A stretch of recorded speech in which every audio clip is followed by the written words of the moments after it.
solamente un adorador del Rey de Reyes y Señor de Señores, pero Dios me ha dado el honor de estar aquí delante de ustedes. Espero que lo que el Señor tenga para decirnos, para decirme a mí primeramente y decirnos a ustedes también, a cada uno, sea de bendición para nuestra vida. Amén. En esta noche yo quiero hablarles, traigo un tema que dice vida con propósito. ¿Cuántos de aquí piensan que su vida no tiene un propósito en esta tierra? Sabemos que con Dios hay un propósito, ¿cierto? No solamente nacimos, crecemos, nos reproducimos y morimos, no. Sabemos que Dios tiene un plan perfecto para nosotros. Y en ese plan perfecto suceden muchas cosas a nuestro alrededor. Cosas que a veces no queremos que sucedan. Cosas que de pronto no esperamos que sucedan, que nos quieren alejar y apartar de ese propósito y ese plan perfecto de Dios. Pero la misericordia de Dios ha sido tan grande con nosotros, por eso estamos en este lugar. Los que no vinieron, Dios los bendiga donde estén. Oramos por ellos. Pero los que estamos en este lugar podemos entender y comprender que Dios tiene un propósito con nosotros. ¿Cuántos dicen amén?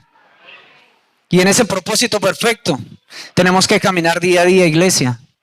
Es difícil, es complicado, lo digo por experiencia, ha sido muy difícil. Para mí ha sido muy difícil caminar de la mano de Dios.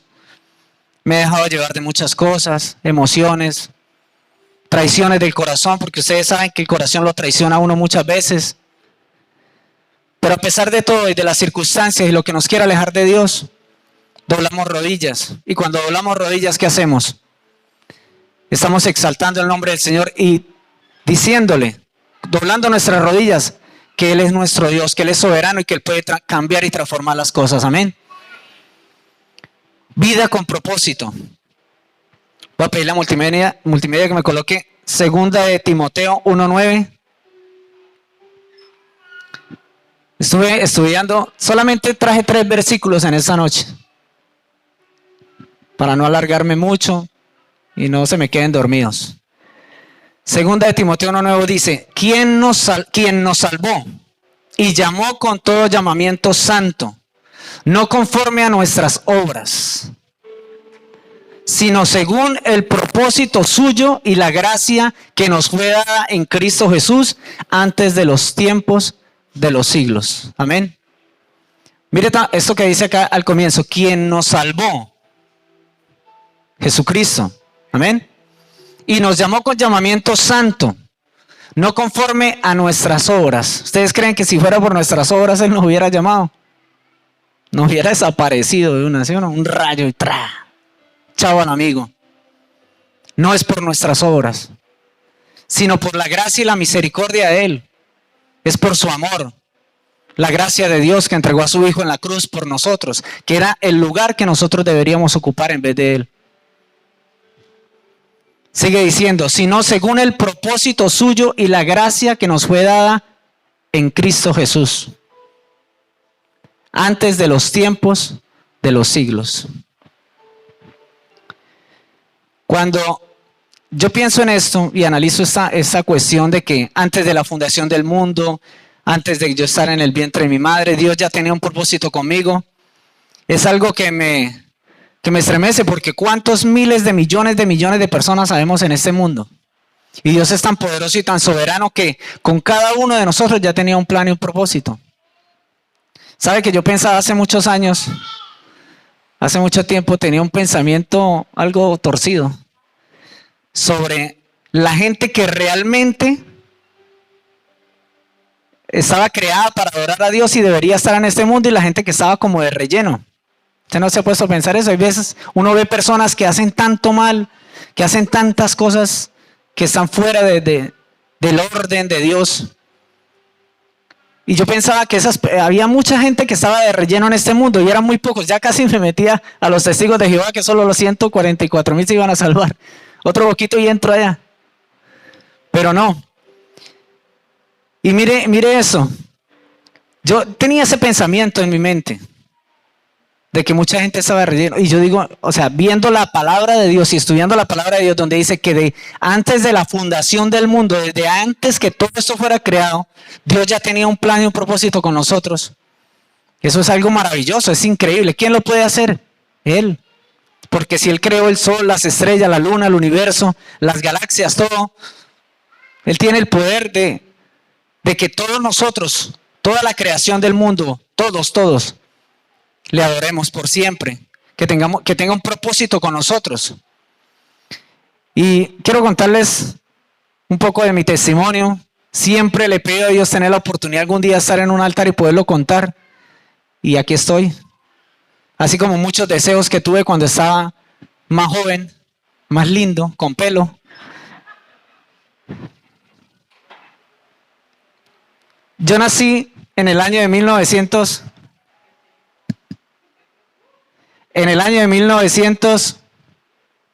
Se dañó el micrófono. Bueno, hace muchos años. Nací en un hogar cristiano. Mi papá y mi mamá eran pastores en ese tiempo. Tenían una congregación aquí en Belén a su servicio, pues ellos eran los líderes ahí, los pastores. Pero muchos dicen, no, yo entro al cristianismo o me vuelvo evangélico y se me acaban los problemas, no me va a llegar la enfermedad, no me van a llegar las deudas, voy a tener siempre para todo, y es una gran mentira. Porque los problemas van a seguir, las deudas van a seguir, las enfermedades van a llegar, los momentos difíciles van a llegar. Y mi papá y mi mamá pasaron por eso, por esos problemas, hasta que le abrieron tantas puertas a Satanás que entró y hizo lo que la palabra dice que vino Satanás al mundo, a matar, robar y destruir. Y eso hizo cuando le abrieron las puertas. Cuando se abrió una ventanita, un huequito, él entró y acabó con todo. Se separaron, se acabó el ministerio. Pero antes de eso, antes de que yo naciera, el propósito de Dios de que yo viniera a este mundo ya estaba, como lo dice la palabra, desde antes de la fundación del mundo. Ya estaba escrito, ya estaba marcado, ya estaba listo. Mi mamá tuvo un accidente en Bogotá con una estufa de gasolina. En ese tiempo era de esas que tenía la canequita de gasolina y se le daba bomba y se prendía. Bueno, la hermana allá me dice que ella sí sabe cuál era. Los nuevos no, ni se imaginan, los jóvenes. Y ella estaba cocinando y se le acabó supuestamente la gasolina. Entonces miró, revisó los aparatos, que estuviera todo apagado, destapó el tanque y empezó a echarle gasolina al tanquecito para seguir cocinando el almuerzo. Y en esa, aplicándole la gasolina, se le derramó un poquito por debajo de la estufa y había el pilotico de la estufa, estaba prendido todavía. Y ella tenía el galón de la gasolina en la mano cuando estaba tanqueando. Y se regó, se prendió y se le prendió el galón, y lo que hizo de los nervios fue echarse encima el galón porque vio la candela. Bueno, el caso fue que ella tuvo quemaduras de 3er grado avanzado desde las rodillas, todo eso. Y yo estaba en el vientre, ya estaba embarazada de este pechito. La llevaron al hospital de urgencias, quemaduras de 3er grado avanzado. ¿Ustedes saben lo que es eso? Eso es carbonizada la carne. Ya está líquidos quemados y todo. Cuando llegaron al hospital empezaron a limpiarla porque mi papá no encontró. Cuando ella empezó a gritar que estaba quemándose, mi papá se fue hacia el lavadero, fue a meter una cobija, eso fue en Bogotá, fue a meter una cobija al lavadero para mojarla y tirársela encima, y el tanque estaba desocupado porque mi mamá lo iba a lavar. No había agua. Entonces lo que encontraron fue tierra y empezaron a echarle tierra para apagarla porque ella estaba dando botes en el piso, prendida con un vestido largo, tenía bastante cabello y estaba toda prendida en llamas. El caso fue que, imagínense, la carne quemándose, derritiéndose y encima que le caiga tierra. ¿Ustedes se pueden imaginar? La tierra pegada en esas llagas. En ese tiempo pues no habían medicinas para... Ella me cuenta que no había medicinas para dormir a la persona y hacerle las limpiezas, sino era en vivo y en directo. Le raspaban y ella gritaba y gritaba y le raspaban para quitarle todo eso quemado y la tierra. Eso fue algo impresionante. Y yo me estaba quemando por dentro, según los médicos, yo me estaba asfixiando por el calor, por todo, tenía 8 meses de embarazo. Los médicos empezaron no, que hay que sacar el niño, se va a morir, saquémoslo, y le hicieron cesárea así, con quemaduras y todo me sacaron. Y nací muerto, no tenía vida cuando me sacaron del vientre de mi mamá. Ella me cuenta que aproximadamente por unos 20 segundos que me sacan, la enfermera la recibe, se queda, la mira a ella y no le dice nada y me lleva y me coloca en una bandejita para limpiarme, pero ya ahí sin vida. Y como a los 20 segundos yo tosí, eso es lo que cuenta mi mamá, que yo tosí. Y la enfermera empezó a gritar, está vivo, está vivo, está vivo. ¿Por qué les cuento esto? A partir de ese momento que mamá me cuenta esa historia, me cuenta todo esto, pues para mí fue algo impresionante. Ver la mano de Dios desde mi nacimiento. Y no solamente en ese momento literal desde mi nacimiento, pero era desde antes de la fundación del mundo, Él ya tenía un propósito conmigo. Pero la desobediencia, los malos caminos, las malas amistades, lo alejan a uno, lo apartan, lo sacan.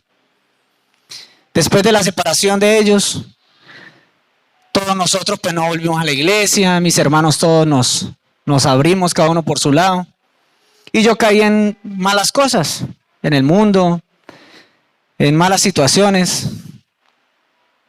Y eso pues fue algo que marcó mucho mi vida.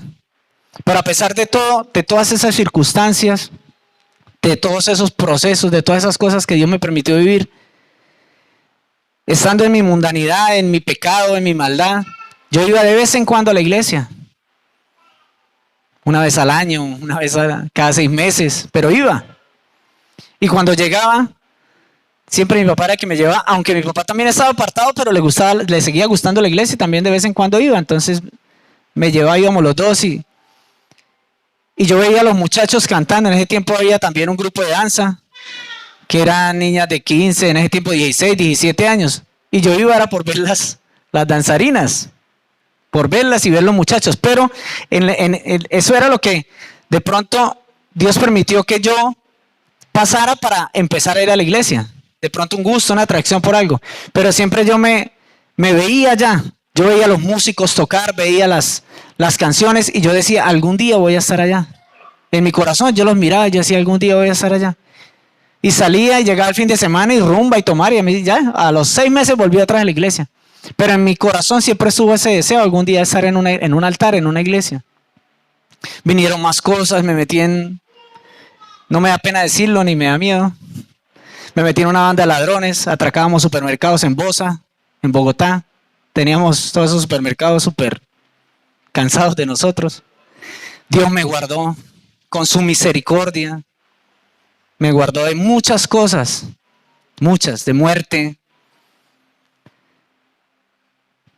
¿Por qué? Porque siempre ese propósito de Dios estaba ahí. ¿El propósito de Dios cuál era? De pronto permitirme que yo pasara y viviera todas esas cosas para hoy en día estar acá, delante de ustedes y testificarlo. Era el propósito de Él muchas cosas que sucedieron en mi vida y en la vida de mi familia. Después de eso caí preso, duré 2 años preso. Y en esos 2 años, ya saliendo, ya faltando como 3, 4 meses para salir, iba una señora a predicar allá a la cárcel y allá como que volví otra vez y me involucré con las cosas de Dios. Cuando salí en libertad, salí cambiado, renovado, dije no, ya nomás me buscaban para seguir haciendo las cosas que hacía y yo le dije no, ya no más. Ya lo viví, ya pasé lo que tenía que pasar.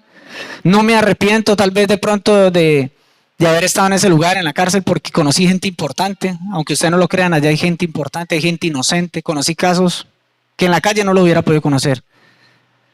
Sentarme con un sicario, preguntarle por qué lo hace, cómo lo hace, qué lo lanza a hacer esas cosas.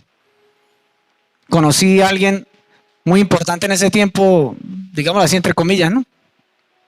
No sé si los más adultos recuerdan el secuestro del coronel Acosta, que duró un tiempo, que derribaron un helicóptero y derribaron el helicóptero, iba el coronel con unos soldados y lo secuestraron a él. Conocí a la persona, me senté allá en la cárcel a hablar con la persona que lanzó el rocket y tumbó el helicóptero y me senté con él a hablar, a preguntarle. Él se llamaba Kleiner, era comandante del Bate Mancayón. Detrás de él habían 200, él manejaba 200 hombres del Bate Mancayón en ese tiempo de la guerrilla. y sentarme yo a hablar con él y preguntarle todas esas cosas, en la calle yo no lo hubiera podido hacer. Y conocí esos casos, conocí esas historias y le doy gracias a Dios porque, bueno, es algo que me alimentó, me sirvió, conocí a esas personas, les hablé, no les di consejos cristianos, eso es mentira que se les va a decir eso, que les di una palabra, no, porque yo no estaba bien en el evangelio, pero les di consejos de que cuando salieran, que si iban a seguir, si no iban a seguir, bueno, todas esas cosas que viví. Tuve una vida demasiado desordenada, demasiado. Pero en ese desorden se cumplió la palabra de Dios que dice que desde antes de la fundación del mundo ya Él tenía un plan con nosotros. No sé qué cosa habrá hecho Dios en su vida, no sé por qué situación usted haya pasado. Tal vez una situación similar, tal vez no, Jairo, no tanto, yo tampoco fui tan malo. Pero algo hemos hecho contrario a lo que dice la palabra de Dios. Algo, mentir, de pronto tener vicios como el alcohol, las mujeres, las drogas, todas esas cosas que nos separan y que nos apartan del camino de Dios. Amén. Busquemos Efesios, por favor, 1:11. Dice la palabra: en Él asimismo tuvimos herencia, habiendo sido predestinados. Mira esta palabra, predestinados, conforme al propósito del que hace todas las cosas según el designio de su voluntad. ¿Ustedes piensan, ustedes creen que la voluntad de Dios era que yo pasara y viviera todas esas cosas? ¿O fue algo que yo lo busqué? Yo siempre lo digo, fue algo que yo lo busqué, mas Él en su misericordia me guardó porque había una promesa. Una promesa, no sé, en mi mamá, en mi familia, de muchas cosas que iban a suceder en mi vida. Y en esa palabra la leí como unas, no les miento, unas 3, 4 veces. Y ahorita que la vuelvo a leer, o sea, me causa tanta impresión que me parece tan bello, que dice que en Él asimismo tuvimos herencia habiendo sido predestinados. Somos predestinados para su gloria. Pero nosotros mismos tenemos que decirle, Señor, postrarnos de rodillas, decirle, Señor, ¿cuál es el propósito tuyo en mi vida? ¿Venir y sentarme en una banca y escuchar una predicación? ¿Y salir de acá y seguir en lo mismo? Esas cosas se las digo porque Dios ya me las dijo a mí. ¿Usted va a seguir en lo mismo o va a cambiar? ¿Va a seguir con las mismas situaciones, con los mismos emocionalismos o va a cambiar? ¿Venimos acá porque por emociones? ¿Venimos acá porque cumplámosle al líder del grupo bíblico? ¿O venimos acá porque realmente nuestra vida quiere ser cambiada o deseamos en nuestro corazón que nuestra vida sea cambiada por Dios? Más que un mensaje, digo yo, predicación no, porque no soy predicador, más que un mensaje, como dice mi hermano Willy en los audios, es un pensamiento, el pensamiento de la palabra. Yo quiero es que usted se lleve para su casa algo en esta noche. Tenemos que esperar pasar por situaciones difíciles de verdad, por situaciones que nos duelen, por cosas que Dios nos quita y sabemos que nos duele que nos las quiten. Porque miren, muchos testimonios hay, bastantes testimonios de pastores que anteriormente fueron sicarios, ladrones. Pero ¿por qué sucede eso? La misma palabra de Dios dice que de lo vil y menospreciado Dios escogió para la gloria de su nombre, amén. Entonces, si Dios permite que nosotros pasemos todas esas cosas y vivamos todas esas experiencias, los que ya la vivimos, los que todavía no han vivido esas cosas y no quieren pasar por eso, porque si yo les digo a ustedes, levante la mano, ¿quién le gustaría estar en una cárcel? Nadie la va a levantar, a no ser que, así yo quiero ir a evangelizar. Sería lo único, ¿cierto? Pero no estar 1 año, 2 años, 3 años encerrado, porque ustedes, los que no han estado, no saben qué es eso es complicadísimo. Y más que en ese lugar atenten contra su vida o traten de matarlo allá adentro, que usted no tiene para dónde agarrar y con quién. ¿Quién me va a defender aquí adentro? Pero ¿quién lo defiende a uno? ¿Quién pelea las batallas por nosotros? Jehová, Dios. Por eso la palabra dice, el ángel de Jehová acampa alrededor de los que le temen y los defiende. Yo de pronto no lo temía en ese tiempo porque hacía cosas desagradables delante de él. No tenía temor a él. Pero es tan grande el amor de Dios, que el amor de Dios es tan perfecto y tan incomparable que él tiene misericordia de uno totalmente. Total, y cuando tiene un propósito con nosotros. Por eso dice que fuimos predestinados conforme al propósito del que hace todas las cosas según el designio de su voluntad. No esperemos a pasar situaciones difíciles para realmente abrir el corazón a Dios, para realmente aceptarlo en nuestra vida y que Él sea el control y el manejo de nuestra vida. No esperemos pasar por una enfermedad, por un hospital, por una cárcel. Eso es muy difícil. Después de todas las cosas que me sucedieron, que viví en Bogotá y salí y todo eso, seguí en mi... Les dije que 3 o 4 meses antes estaba como volviendo otra vez a escuchar palabra y salí cambiado, no volví a esos caminos, me alejé, pero seguí tomando, rumbeando y haciendo cosas. Me terminó una relación de 7 años y me dolió muchísimo y dije, no, me voy para Cúcuta. Tenía 11 años de no ver a mi mamá. 11 años. Ustedes saben lo que es tener unos 11 años de no ver a un familiar o una mamá, imagínense. Es mucho tiempo. Con ella hablaba una vez al año, hablábamos, los diciembre más que todo, la llamaba 24. Hola mamá. Y ya, y en todo el año no la volví a llamar. Siempre fuimos muy despegados. Pero cuando terminé la relación de 7 años con la persona con la que estaba, dije, no, me voy para Bogotá, yo no quiero estar, me voy para Cúcuta, no quiero estar en Bogotá porque todo me recuerda a esa mujer, todo me lo recuerda, no quiero estar acá. Y me vine para acá. Y estando acá seguí con mi mundanidad, con mis cosas, la rumba, las fiestas, el trago. Y un día salí con mi hermano para el río, para la garita. Y la buseta en la que íbamos ya de regreso para acá, tuvo un accidente, se volteó y yo iba en una de las ventanillas del lado derecho. No sé si iba dormido, venía cansado allá, ya nos tomamos una cerveza y venía como dormido, seguramente. Cuando yo despierto, cuando entro como en razón, estoy en el hospital, en el Erasmo, estoy así derechito y siento que alguien me está haciendo así. Y como si yo supiera qué había pasado, yo no sabía nada. Como si yo supiera, le pregunté cuántos me va a poner. Me dijo, como 100. Esto se me desprendió todo esto se me abrió acá. La oreja quedó colgando, todo así. Yo tengo una cremallera aquí, todo eso así, da la vuelta acá hasta el ojo. Esto no lo siento. Hay partes que no las siento.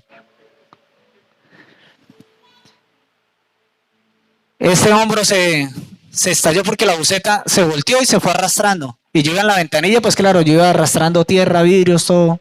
Eso se estalló. Esto era así horrible, con sangre.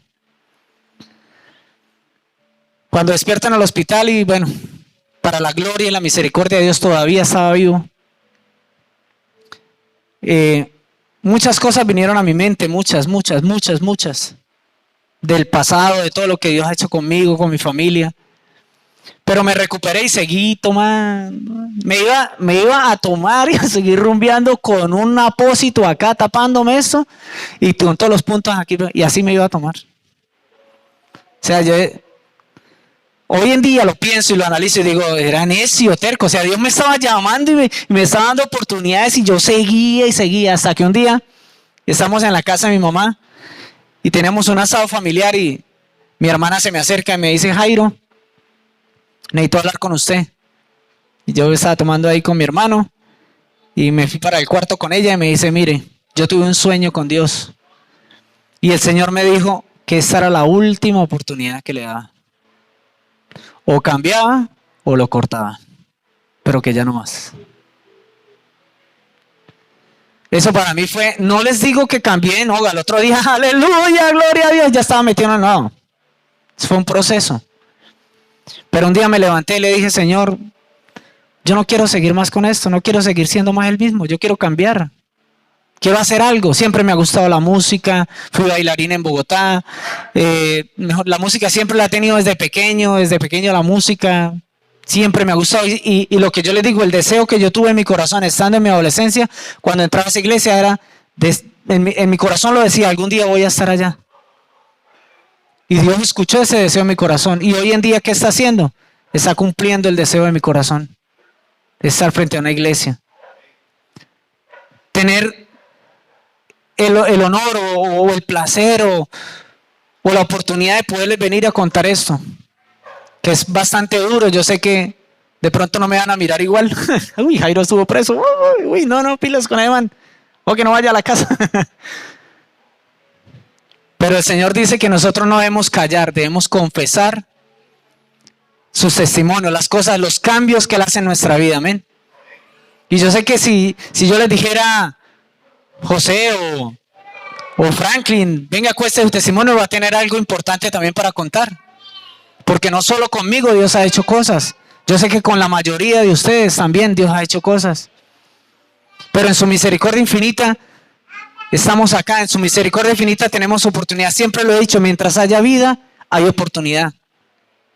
Pero oportunidad de que de buscar de Dios, de buscar su presencia. Yo les confieso, he sido malo para leer. En el único lugar que leí fue allá, porque así tenía todo el tiempo para leer. Y me encontré un libro que decía, se titula así, y yo sé que todavía existen las librerías. Dice, ¿por qué lo que Dios hace no tiene sentido? Escuchen bien, ¿por qué lo que Dios hace no tiene sentido? Es nuestro pensamiento, no es que sea así. Porque todo lo que Dios hace tiene sentido. Eso es obvio. Todo tiene un plan, un proyecto, un propósito. Pero es nuestro pensamiento que decimos que, ¿por qué Dios permite que suceda esto? ¿Por qué Dios permite que suceda aquello? Y en Bogotá una vez, no sé si ustedes se acuerdan de un accidente que hubo de una máquina en la carretera. Iba un bus escolar aquí abajo en una carretera acá más abajo, y arriba iba una máquina de construcción y esa máquina perdió el control y cayó encima del bus escolar y aplastó a más de 30 niños de 5, 6, 7, 8 años. Mucha gente se pregunta, pero ¿dónde estaba Dios? ¿Cómo va a eso que le pase a la gente mala? Pero niños, sus hijos, digámoslo, por decirlo así, inocentes, y sucede una cosa de esas. Entonces este libro habla sobre eso. Si algún día están en una librería y se acuerdan, los invito para que lo busquen y lo lean. Es impresionante cómo el autor de ese libro aclara todas esas cosas, cómo despeja todos esos pensamientos que a veces vienen a nuestra vida y uno dice, pero ¿dónde está Dios? ¿Cómo Dios permite que una máquina caiga y aplaste, literal, les piche la cabeza a niños de 5 y 7 años? Uno dice, Dios mío, ¿será que Dios no existe o qué? Lo pone a uno en duda muchas cosas. Pero todos son designios de Dios, planes de Dios. No sabemos por qué lo permite, pero lo permitió y es por algo. Algún día estaremos, yo siempre lo he dicho, estaremos en la presencia del Señor y podemos preguntarle. Yo tengo muchas cosas para preguntarle si voy a estar allá, ¿no? Que es a lo que yo apunto, ¿no? No sé si ustedes apuntan a estar delante del Señor algún día. Pero lo que apuntamos nosotros como hijos de Dios es estar delante de Él y preguntarle todas esas cosas, todas esas incógnitas que están en nosotros. ¿Por qué? ¿Por qué esto? ¿Por qué aquello, Señor? Y seguro que Él nos va a responder. Entonces, el propósito de Dios es completamente perfecto en nuestras vidas. Pero ¿qué tenemos que hacer para que se cumpla? No hacer como yo venía. Si yo hubiera, digamos, estado como la edad de William, como la edad de Jaciel, y hubiera tenido de pronto a mi papá y mi mamá todavía sirviendo en la iglesia, y hubiéramos estado más unidos, nosotros tendríamos una iglesia inmensa con todos adorando y no hubiera pasado yo todos esos procesos que tuve que pasar. Pero ¿cuál es la invitación o cuál es lo que Dios nos quiere decir en esta noche? Lo que me dijo a mí y lo traigo para ustedes. Es que de verdad cambiemos nuestra manera de vivir, nuestra manera de pensar, nuestra manera de actuar. Como nos ha dicho siempre el pastor, aquí llegan y aleluya, gloria a Dios, santo hermano, Dios le bendiga. Y a la casa llegan a gritar, a pelear con el vecino, a echarle la basura cuando barren el frente. No, ya que la recoja él, yo no tengo bolsas. ¿Será que realmente eso le agrada? Es cualquier cosita, o sea, lo más mínimo. Nosotros a veces herimos y hacemos llorar al Espíritu Santo de Dios porque así es, con cosas mínimas que hacemos mal, que hacemos equivocadas. ¿Está aburrida la charla o? Isaías 14, 27. Dice, porque Jehová de los ejércitos lo ha determinado, ¿y quién lo impedirá? Y su mano extendida, ¿quién la hará retroceder? Mire esta palabra tan poderosa. Si Dios tiene un plan con nosotros, si tiene un propósito con nosotros, ¿quién puede tener ese propósito, iglesia? Un día estaba sentado en Tierra Linda, comiéndome un helado frente a la heladería, ya estaba cerrada, pedí el helado, acabaron de cerrar y me senté a comerme el helado ahí. Y venía un hermano del centro cristiano y me vio ahí, me saludó y me dijo, se quedó mirándome así, extrañadísimo, y me dice, Jairo, váyase para la casa, o algo así me dijo. Dijo, ¿qué pasó? Hay alguien detrás, grande, negro, detrás suyo, así, para alcanzarlo. Váyase, póngase a orar, váyase. Yo me quedé mirando y en el momento pues dije, este man está como loco o qué. Fue lo primero que dije. Pero después yo me ponía a pensar de todas las cosas que le he contado desde el día en que nací, por todo lo que he pasado y lo que Dios me permitió pasar. Y siempre Satanás ha estado detrás de mi cabeza casi toda la vida, detrás. Pero ¿quién ha impedido eso? Dios. Mire lo que dice ahí. Porque Jehová de los ejércitos lo ha determinado. Él ha determinado guardar mi vida. Él ha determinado estar esta noche acá. Que el deseo de mi corazón de cuando estaba adolescente de estar en un altar adorando el nombre del Señor se cumpliera. Y si Él lo determinó, ¿quién lo puede cambiar? Si Él determinó en su vida que usted esté acá, que usted le adore, que usted le busque, que sea como nos ha venido enseñando el pastor, que usted sea apartado, dedicado y purificado y consagrado y todo lo que termine en ado. ¿Quién va a detener eso? ¿Quién va a detener eso? Nadie. Si Dios tiene un plan con usted, si tiene un plan conmigo, se va a cumplir. Él no es hombre que mienta ni hijo de hombre que se arrepienta, ¿sí es? O hijo de, bueno, como dijo. Entonces, ¿quién podrá detener el propósito de Dios en la vida de nosotros? Y yo creo que con este testimonio que yo les he dado, ustedes van a decir, no, pues, si no detuvo el propósito de Dios con Jairo después de tantas cosas, tantas oportunidades. Pero también sabemos que Dios es un Dios de amor, un Dios de oportunidades, pero también dice la palabra que es un Dios castigador, que es fuego consumidor. Hay parte de la Biblia que dice que raíz que no da fruto, ¿qué? Lo corta. Porque yo me pongo, digámoslo así, dígame perdón, me pongo los zapatos de Dios, ¿sí? Pero tanto que le doy a este man y tanto, y sigue. Algún día se va a cansar. Imagine que nosotros fuéramos Dios, ya yo corté más de Jairo, quitémoslo de acaso, ya no hizo nada. Mucha misericordia. Pero Dios es Dios. Son cosas que no comprendemos. El amor de Dios es tan grande y tan poderoso y es tan, o sea, no tiene palabras. No tenemos palabras para expresar el amor de Dios. Es incomparable. Dice, y su mano extendida, ¿quién la hará retroceder? Cuando Dios le dé una palabra a usted, cuando Dios, no que un profeta ni nada, vengo a decirle de parte de Dios, no, yo le digo, vengo a decirle de parte de Jairo.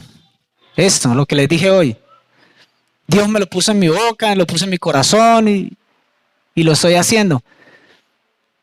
Pero cuando usted se sienta en su cama, agarra la palabra, la lee Y mire que hay cosas impresionantes. Dios es tan maravilloso que usted llega a la casa y está pasando por alguna situación y usted agarra la Biblia y donde la abre, le habla sobre esa situación. ¿No le ha pasado? Y uno queda como que, chanfle. Pero a veces lo leemos, lo tenemos ahí, Dios nos lo muestra y... Eso fue casualidad, eso. Sí. A veces ni le creemos a la palabra de Dios. Y eso nos pasa. Somos seres humanos. A veces somos ignorantes, necios. Pero Dios es tan bueno y tan maravilloso que todavía nos sigue hablando. Pero ¿hasta cuándo vamos a esperar? Tener que pasar situaciones difíciles para buscarle realmente y entregar nuestra vida a Él. Yo voy a aprovechar estos momentos y decirle, Señor, aquí estoy. Señor, no quiero seguir más con esto, con aquello. Esta carga está muy difícil, ayúdame.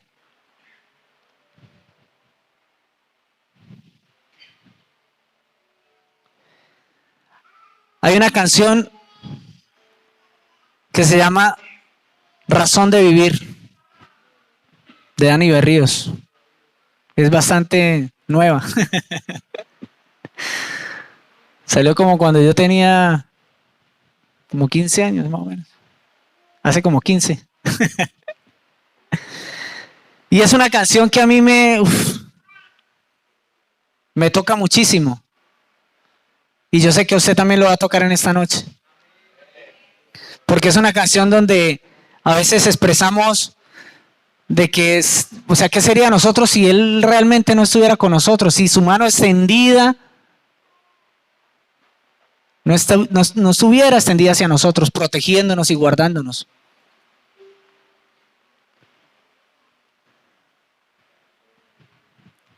Son muchas cosas que podría yo contarles en esta noche, muchas, muchísimas. Pero más que lo que pudo haber sido mi vida o lo que es mi vida hoy en día, lo que quiero dejarles esta noche, iglesia, es de verdad, de corazón.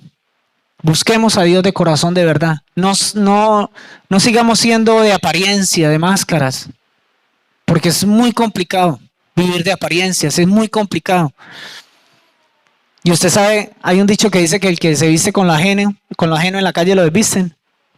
A veces nos ponemos máscaras y en el momento menos indicado llega otra persona y nos la quita y nos desenmascara. Las oraciones del pastor estos días que lo he escuchado en los devocionales y ahorita antes de empezar el culto es que muestre a la luz cosas que estén sucediendo en el altar con las personas que suben al altar. Y es duro, esa oración es dura. Y si hay cosas guardadas en nuestra vida, en nuestro corazón, van a salir. Y se van a mostrar. De la forma como Él quiera. De la forma como el Señor lo permite hacer. Puede hacer en público como puede hacer solamente con el pastor. Pero son cosas que nosotros como adoradores, como los muchachos, los músicos y todo, tenemos que cuidarnos y guardarnos. Y pedirle, Señor, no permitas que algún día yo llegue a tener una máscara y llegue a la iglesia a adorarte con una máscara, con una apariencia. Es difícil. Los caminos del Señor son difíciles. Nadie dice que es fácil. Las tentaciones son difíciles. Yo voy a un gimnasio porque después de viejo me dio por cuidarme. Y allá es complicado. Las tentaciones son muchas.